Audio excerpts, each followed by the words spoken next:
Hi friends, అందరూ బాగున్నారా? అందరూ బాగుండాలని మనస్ఫూర్తి కోరుతున్నాను.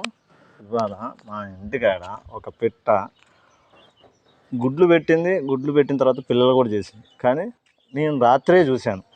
రాత్రి వర్షం వస్తుందేమోనే ఒక భయంతో ఇట్లా కవర్ కట్టేసి వాటర్ పడకుండా పిల్లల మీద చూడండి ఎంత ముద్దుగున్నాయో. వాటికి వాటరు, ఫుడ్డు అన్నీ పెట్టాను.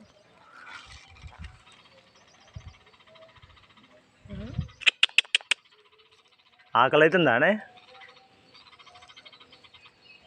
అగో వాళ్ళ అమ్మ దా దా దా దా దా దా అగో వాళ్ళ అమ్మ వచ్చింది చూసారా? అది ఎట్లా ముత్తుకుంటుందో. అగో అగో దా వాటర్ పెట్టాను, ఫుడ్ పెట్టాను, ఎందుకు అరుస్తున్నావు? ఇగో